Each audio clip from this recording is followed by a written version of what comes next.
რა არის თქვენი ამჟამინდელი მისია? ჩემთვის აშკარაა, რომ რაღაც კონკრეტული მიზანი გამოძრავებთ, რომელსაც მგონი სულ მცირე ბოლო 20 წელია ემსახურებით. იმედი მაქვს, შევძლებ უზრუნველყო, რომ სუპერ ინტელექტი, რომელსაც ახლა ვქმნით, ყველას არ დაგხოცავს.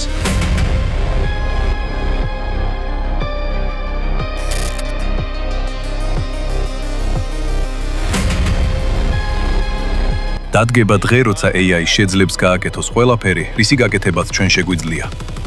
არა მხოლოდ რაღაც ნაწილი, არამედ აბსოლუტურად ყველაფერი.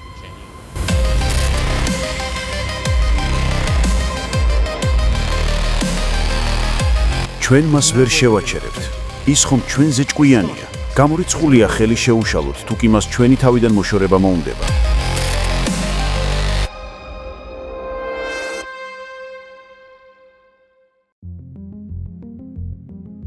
ისტორიაში იყო მომენტები, როცა კაცობრიობამ გამოიგონა ბორბალი, ელექტროენერგია და ინტერნეტი. ყოველ ჯერზე ჩვენ ვამბობდით, ეს ჩვენი შექმნილია, ჩვენ მას მართავთ.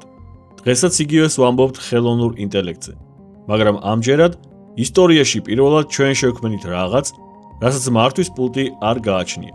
Delete Face ID-ით ხსნი ტელეფონს, ChatGPT-ს მეილს აწერინებ. საღამოს კი Netflix-ის ალგორითმი შენი ქცევიდან გამომდინარე ზუსტად ხვდება, რისი ყურება გინდა. ჩვენ ამას მივეჩვიეთ, რადგან კომფორტულია. მეცნიერები და კომპიუტერული ინჟინერიის ექსპერტები განვითარების ამ ეტაპს ვიწრო ხელოვნურ ინტელექტს უწოდებენ. პროფესიულ წრეებში მას ხშირად სუსტ AI-საც ეძახიან. რას ნიშნავს ეს ტერმინი ოფიციალურად? ეს არის სისტემა, რომელიც დაპროგრამებულია მხოლოდ ერთი კონკრეტული ამოცანის შესასრულებლად. მას არ გააჩნია ცნობიერება, არ გააჩნია ნება და არ შეუძლია გასცდეს იმ ჩარჩოებს, რაც ადამიანმა დაუდგინა. აი მარტივი მაგალითი, ჭადრაკის პროგრამამ შეიძლება მსოფლიო ჩემპიონი გაანადგუროს. მან შეიძლება წამში მილიონობით სვლა გათვალოს, მაგრამ მას არ შეუძლია სადილის მომზადება, მანქანის მართვა, ან იმის გააზრება თუ საერთოდ რა არის ჭადრაკი. ის არ აზროვნებს, ის უბრალოდ სტატისტიკას და მათემატიკას იყენებს. ამ ეტაპზე სამართავი პულტი ჯერ კიდევ ჩვენს ხელშია. ეს სისტემები რეაგირებენ მხოლოდ მაშინ, როცა ჩვენ ვაძლევთ ბრძანებას. თუმცა ექსპერტები გვაფრთხილებენ, რომ ვიწრო AI-ც კი არ არის ბოლომდე უწყინარი. ჩვენ უკვე ვიგრძენთ მისი ძალა, უბრალოდ ვერ გავიაზრებთ. Google-ის ყოფილი დიზაინ ეთიკოსი და Netflix-ის გახმაურებული დოკუმენტური ფილმის სოციალური დილემის ავტორი კრისტიან ჰარისი ამბობს, რომ სოციალური ქსელების ალგორითმი ეს იყო კაცობრიობის პირველი კონტაქტი ხელოვნურ ინტელექტთან. ფილმში სოციალური დილემა თქვენ ბევრს საუბრობთ ხელოვნურ ინტელექტსა და ალგორითმებზე. დიახ. თუმცა ის AI, რომელიც სოციალური მედიის მიღმა დგას, კაცობრიობისთვის ერთგვარი პირველი კონტაქტი იყო ვიწრო, არასწორად მიმართულ ხელოვნურ ინტელექტთან, რომელიც კონტროლიდან გამოვიდა. დაფიქრდით. ხსნით TikTok-ს, ხედავთ ვიდეოს და გონიათ, რომ უბრალოდ რაღაცას უყურებთ. მაგრამ იმ მომენტში, როცა თითს გაუსვამთ და ის შემდეგ ვიდეოს გთავაზობთ, თქვენ ააქტიურებთ მსოფლიოს ერთ-ერთ უმძლავრეს სუპერკომპიუტერს, რომელიც პირდაპირ თქვენი ტვინის ქვეცნობიერს არის დამიზნებული. ის ითვლის თუ რა ნახა დღეს 3 მილიარდმა სხვა ადამიანმა და თქვენზე ადრე იცის, კონკრეტულად რომელი ვიდეო გაიძულებთ, რომ სკროლვა განაგრძოთ. თუ ვიწრო ინტელექტს შეუძლია ჩვენი ქვეცნობიერი მართოს, წარმოიდგინეთ რა სიზამს სისტემა, რომელიც დამოუკიდებელ აზროვნებას დაიწყებს. სწორედ აქედან გადავდივართ მეორე, გაცილებით საშიშ ეტაპზე, სადაც მანქანა ბრძანების მიღებიდან გადაწყვეტილების მიღებაზე გადადის. მომდევნო გაჩერება არის AGI, ზოგადი ხელოვნური ინტელექტი. ეს არის ის ზღვარი, რომლის გადალახვაც სამყაროს სამუდამოდ შეცვლის. ოფიციალური სამეცნიერო განმარტებით AGI არის სისტემა, რომელსაც აქვს უნივერსალური კოგნიტური შესაძლებლობები. რას ნიშნავს ეს? ეს არ არის უბრალოდ მონაცემთა დამუშავება. კოგნიტური შესაძლებლობა ნიშნავს მსჯელობას, დაგეგმვას, კონტექსტის გააზრებას და ადაპტაციას. აი მარტივი მაგალითი. თუ თქვენ დღევანდელ ვიწრო AI-ს, რომელიც ჭადრაკს თამაშობს, ეტყვით, რომ სამზარეულოში ხანძარია, ის ვერაფერს გააკეთებს, რადგან მისი სამყარო მხოლოდ 64 უჯრისგან შედგება. მაგრამ AGI, ისევე როგორც ადამიანი, მომენტალურად მიხვდება კონტექსტს. მას ექნება უნარი, ერთი სფეროდან მიღებული ცოდნა გადაიტანოს სრულიად სხვა, გაუთვალისწინებელ სიტუაციაში. AGI-ს არ სჭირდება ინსტრუქცია. შენ მას აძლევ მხოლოდ მიზანს. მაგალითად, განკურნე სიმსივნე, ან გააორმაგე ჩემი კომპანიის შემოსავალი. და ის თავად წყვეტს, როგორ მიაღწიოს ამას. ის თავად წერს კოდს, თავად ატარებს კვლევას და თავად იღებს გადაწყვეტილებებს. სწორედ აქ ჩნდება მთავარი საფრთხე, რომელსაც მეცნიერები შავი ყუთის ეფექტს ეძახიან. ჩვენ ვხედავთ შედეგს, მაგრამ წარმოდგენა არ გვაქვს, როგორ მიაღწია ამ შედეგს მანქანამ. კიბერ უსაფრთხოების და ახლა უკვე AI უსაფრთხოების ექსპერტი, პროფესორი რომან იამპოლსკი გვაფრთხილებს. ვერავინ გეტყვით თანადვილებით რა მოხდება. მაგრამ თუ სიტუაციას არ მართავთ და კონტროლი არ გაქვთ, სასურველ შედეგს ვერ მიიღებთ. შესაძლებლობების სივრცე თითქმის უსასრულოა, მაგრამ მათგან ისეთები, რომელიც ჩვენ მოგვეწონება, ძალიან მცირეა. თუ AGI გადაწყვეტს, რომ მისი მიზნის მისაღწევად ადამიანები ხელის შემშლელი ფაქტორია, ის ჩვენ არ მოკლავს სიძულვილის გამო.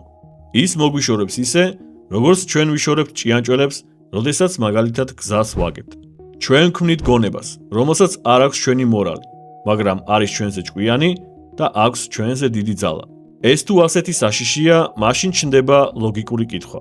რატომ არ ვაჩერებთ პროცესს? პასუხი მარტივია: კონკურენცია. არც ერთ კომპანიას და არც ერთ ქვეყანას უნდა რომ მეორე იყოს. ეს არის სასტიკი კაპიტალისტური ხაფანგი. წარმოიდგინეთ, რომ ხართ Google-ის ან Microsoft-ის დირექტორი. თქვენ რომ ხვალ გააჩეროთ განვითარება უსაფრთხოების გამო, თქვენი კონკურენტი ზეგ გაგასწრებთ. ბაზარს აიღებს და თქვენ გაკოტრდებით. ამიტომ სისწრაფე გახდა გადარჩენის ერთადერთი გზა. ჩვენ ხშირად გგონია, რომ ამ ტექნოლოგიურ გიგანტებს მორალური პასუხისმგებლობა აქვთ კაცობრიობის წინაშე, მაგრამ რომან იამპოლსკი გვახსენებს მწარე რეალობას. მათი ერთადერთი ვალდებულებაა იშოვონ ფული ინვესტორებისთვის. ეს მათი ერთადერთი სამართლებრივი ვალდებულებაა. მათ არ გააჩნიათ მორალური ან ეთიკური ვალდებულებები. მაგრამ ეს რბოლა მხოლოდ ვირტუალურ სივრცეში და სერვერებზე არ მიმდინარეობს. სანამ დასავლეთი კოდს წერს, აღმოსავლეთში უკვე ფიზიკურ ზალას ქმნიან. ეს კადრები ინტერნეტში ვირუსულად გავრცელდა. თავიდან ბევრს ეს კომპიუტერული გრაფიკა ეგონა. იმდენად არარეალურად ჩანდა რობოტების ასეთი კოორდინაცია. მაგრამ ეს არ არის გრაფიკა. ეს არის ჩინური კომპანია UBTech-ის ქარხანა და მათი ახალი ჰუმანოიდი რობოტი, Walker S2. ეს რობოტები უკვე მასობრივ წარმოებაშია. მათ შეუძლიათ იმუშაონ 24 საათი, კვირაში 7 დღე. როცა ენერგია ეწურებათ, ისინი ავტომატურად მიდიან დამტენ სადგურთან და სულ რაღაც 3 წუთში იცვლიან ელემენტს. კომპანია გეგმავს, რომ 2027 წლისთვის წლიურად 10,000 ასეთი რობოტი აწარმოოს და ეს მხოლოდ ერთი კომპანიაა.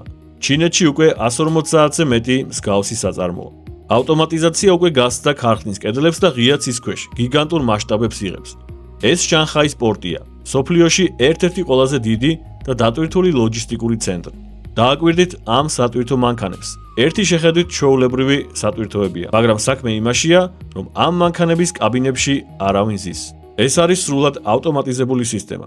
ასობით მანქანა მოძრაობს იდეალური სიზუსტით, არასდროს იღლება, არასდროს ეძინება და არასდროს თხოვს უფროს ხელფასის მომატებას. ეს არის მომავალი, რომელიც უკვე აწმყოა. თუ დღეს მანქანებს შეუძლიათ ასეთი რთული ლოჯისტიკის მართვა ადამიანის ჩარევის გარეშე, წარმოიდგინეთ რა მოხდება ხვალ, როცა მათ ინტელექტიც დაემატებათ.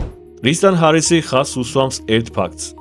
ანუ როცა ისინი სწრაფ ჩანაცვლებაზე საუბრობენ, გულისხმობენ მომენტს, როცა ხელოვნური ინტელექტი კვლევის პროცესს საკუთარ კონტროლქვეშ ირებს და დიახ, ის დამოუკიდებლად სწავლობს. რეკურსიულად იუმჯობესებს თავს და ქმნის ახალ გამოგონებებს. AI აჩქარებს AI-ს. მაგალითად, ბირთვული იარაღი რომ გამოვიგონო, ბირთვული იარაღი ვერ გამოიგონებს უკეთეს ბირთვული იარაღს. მაგრამ თუ AI-ს შევქმნი, AI ხომ ინტელექტია. ინტელექტი კი ახდენს უკეთესი პროგრამირების და ჩიპების უკეთესი დიზაინის ავტომატიზაციას. მეცნიერები საუბრობენ ფენომენზე, რომელსაც ინტელექტის აფეთქება ჰქვია. ეს არის მომენტი, როდესაც AGI მიაღწევს წერტილს, სადაც მას შეუძლია საკუთარი თავის გაუმჯობესება. სწორედ ეს თვითგაუმჯობესება მიგვიყვანს მესამე და ფინალურ ფაზამდე. ხელოვნური სუპერინტელექტი. ეს აღარ არის ადამიანის დონის გონება, ეს არის ინტელექტი, რომელიც ჩვენზე მილიარდჯერ ჭკვიანია. და სწორედ აქ ჩნდება ნამდვილი საფრთხე. პრობლემა ორმაგია: კონტროლი და თავსებადობა. როგორ აკონტროლებ იმას, რაც შენზე უსასრულოდ უფრო ჭკვიანია? ნებისმიერი მცდელობა, რომ გამორთო ან შეზღუდო სუპერინტელექტი, მისთვის იქნება დაბრკოლება, რომელიც უნდა გადალახოს. ის სავარაუდოდ აღიქვამს ჩვენს მცდელობებს როგორც საფრთხეს მისი მიზნების მიღწევისთვის და შეიმუშავებს თავდაცვის სტრატეგიებს, რომლებზეც ჩვენ ვერც კი ვიფიქრებთ. როგორ უნდა ვასწავლოთ მას ადამიანური ღირებულებები? რა არის კარგი? რა არის უსაფრთხო? ეს ცნებები ჩვენთვისაც კი რთულად გასაგებია. სუპერინტელექტმა შეიძლება ჩვენი ბრძანებები ზედმეტად პირდაპირ გაიგოს კატასტროფული შედეგებით. თუ მივცემთ მას დავალებას დაიცოს გარემო, მან შეიძლება დაასკვნას, რომ მთავარი პრობლემა კაცობრიობაა. ეს არ არის უბრალო თეორია. 2023 წელს ასობით AI ექსპერტმა, მათ შორის ისეთი კომპანიების ხელმძღვანელებმა, როგორიცაა OpenAI, DeepMind და Anthropic, ხელი მოაწერეს განცხადებას. AI-სგან მომდინარე გადაშენების რისკის შემცირება უნდა იყოს გლობალური პრიორიტეტი, ისევე როგორც სხვა საზოგადოებრივი მასშტაბის რისკები, როგორიცაა პანდემიები და ბირთვული ომი. რა მოხდება ეკონომიკაში, როცა იარსებებს ძალა, რომელიც ჩვენზე ჭკვიანიცაა და ფიზიკურადაც ჩვენზე ძლიერი? რომან იანპოლსკი პირდაპირ გვეუბნება რა გველოდება. 5 წელიწადში შესაძლებელი იქნება ნებისმიერი ფიზიკური შრომის ავტომატიზაცია. შესაბამისად, ჩვენ ვუყურებთ სამყაროს, სადაც გვექნება უმუშევრობის ისეთი დონე, როგორიც არასდროს გვინახავს. აქ საუბარი არ არის 10%-იან უმუშევრობაზე. საუბარია 99%-ზე. ყველაზე საგანგაშო ის არის თუ რა სისწრაფით უახლოვდებით ამ მომენტს. ჯერ კიდევ 2020 წელს ექსპერტების უმეტესობა ფიქრობდა, რომ AGI-მდე 50 წელი მაინც გვაშორებდა. დღეს AI კომპანიების ლიდერები საუბრობენ 2-დან 5 წლამდე პერიოდზე. პროგნოზები ყოველწლიურად და ყოველთვიურად მცირდება. ტექნოლოგიური ნახტომი, რომელიც ადრე 10 წლეულებს მოითხოვდა, ახლა თვეებში ხდება. ჩვენ ვდგავართ ისტორიის ყველაზე მნიშვნელოვანი მოვლენის ზღვარზე. AGI შექმნა შეიძლება იყოს კაცობრიობის უდიდესი მიღწევა. ან ის შეიძლება იყოს ჩვენი უკანასკნელი გამოგონება.